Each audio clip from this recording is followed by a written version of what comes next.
choses ont bien changé dans l'espace de quelques heures, mais ils sont prêts et c'est un grand moment de fierté. Vous-même, vous avez défilé, c'est un grand moment de fierté quand on est militaire d'être là un jour de fête nationale. Chaque militaire qui défile ressent vraiment beaucoup de fierté, un peu de stress parfois, parce qu'il faut garder le pas, et le pas qui est donné, la cadence qui est donnée par les différentes musiques.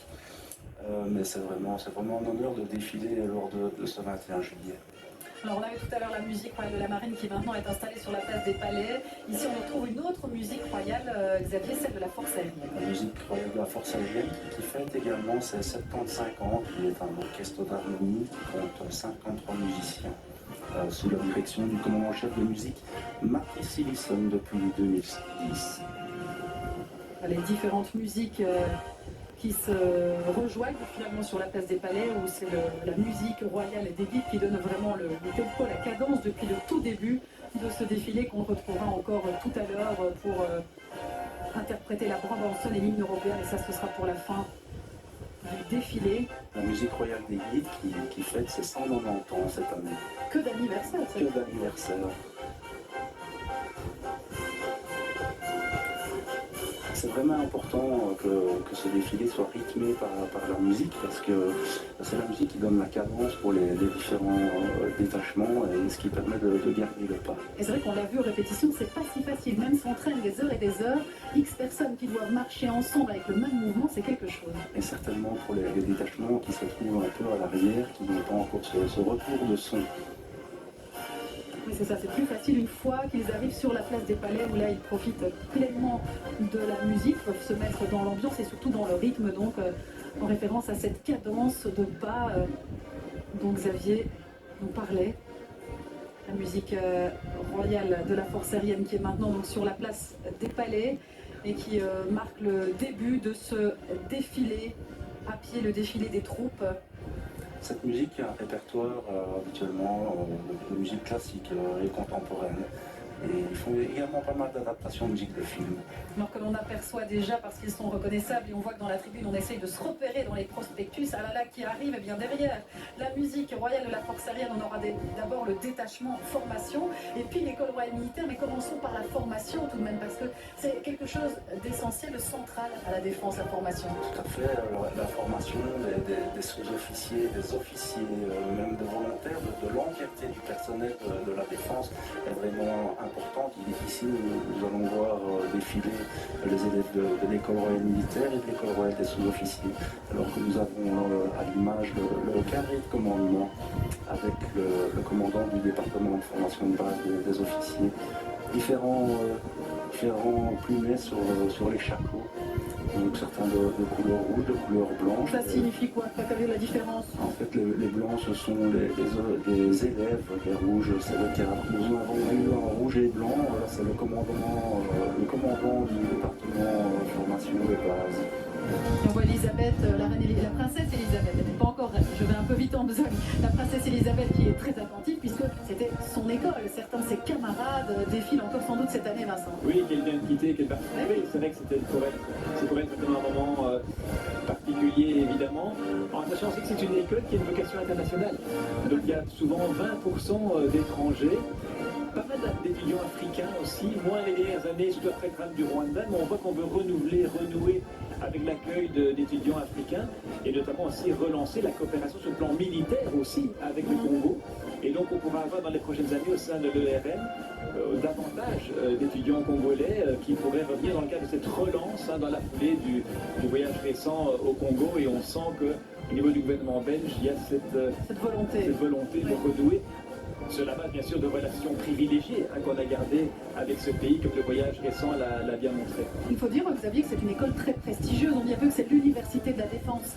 C'est une université fédérale bilingue. C'est d'ailleurs la seule université fédérale bilingue qui forme les futurs officiers.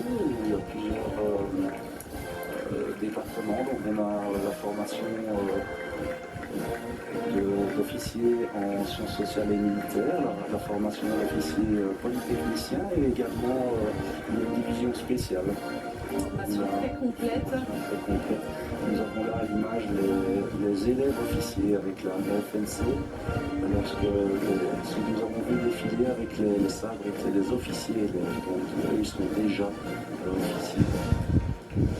Voilà la princesse Éléonore, aussi attentive, qui sait, d'ici quelques années, elle rejoindra peut-être aussi l'école royale militaire. On sait que c'est d'abord l'avenir du prince Gabriel qui va se dessiner puisqu'il a 18 ans, et beaucoup d'applaudissements aussi au passage en revue de l'école royale militaire. L'œil attentif du prince Laurent et de Claire qui est donc de retour. Ça faisait quelques années qu'on ne l'avait plus vu ici sur la place des Palais.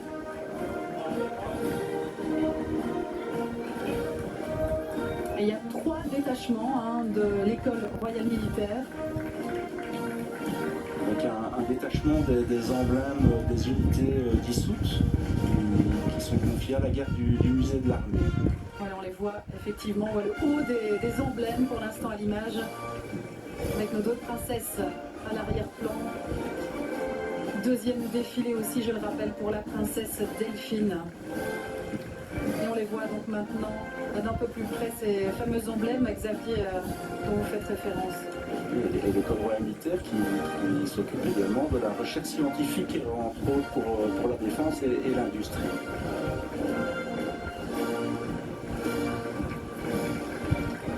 Voilà, nous voyons ici, passant devant la tribune royale, le 3e détachement de cette école royale militaire, une école qui est toujours très bien représentée. Et puis une autre école aussi, cette fois, celle des sous-officiers, l'école royale des sous-officiers, basée non pas à Bruxelles, mais à Saint-Tron. C'est quoi justement la différence principale entre l'école royale militaire et celle des sous-officiers?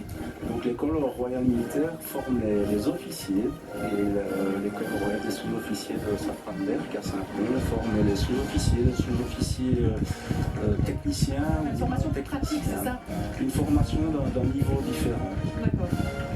Et nous aurons là 2 détachements de cette école royale des sous-officiers. Et c'est une école très importante parce qu'il y a de nombreux militaires qui passent par là. Tous les militaires ne passent pas par l'école royale militaire. Tous les militaires ne passent pas par l'école royale militaire. Et par exemple, les officiers même qui sont engagés sur diplôme, les sous-officiers également, suivent une formation de base à Safranberg et à l'école royale des sous-officiers.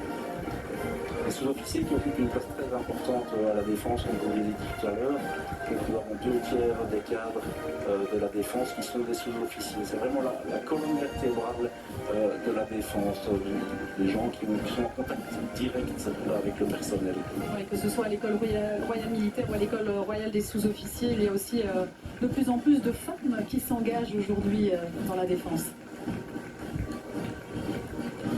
Et la défense qui recherche également, vous savez, il y a de la place pour tout le monde chez nous et les femmes ont certainement leur place au sein de la défense. D'ailleurs, la ministre l'a répété tout à l'heure, elle souhaite voir également plus de femmes dans notre défense. Parce que c'est vrai qu'il y a tous les métiers auxquels on pense plus naturellement dans la défense, et puis aussi beaucoup de métiers qu'on ne voit pas, qu'on ne connaît pas même parfois. Il y a vraiment de très très nombreuses fonctions à la défense. Il y a plus de 1500 métiers à la défense, donc on peut être plombier, on peut être cuisinier, on peut être fantassin, on peut être technicien sur les avions, on peut être technicien sur les systèmes d'armes à la marine.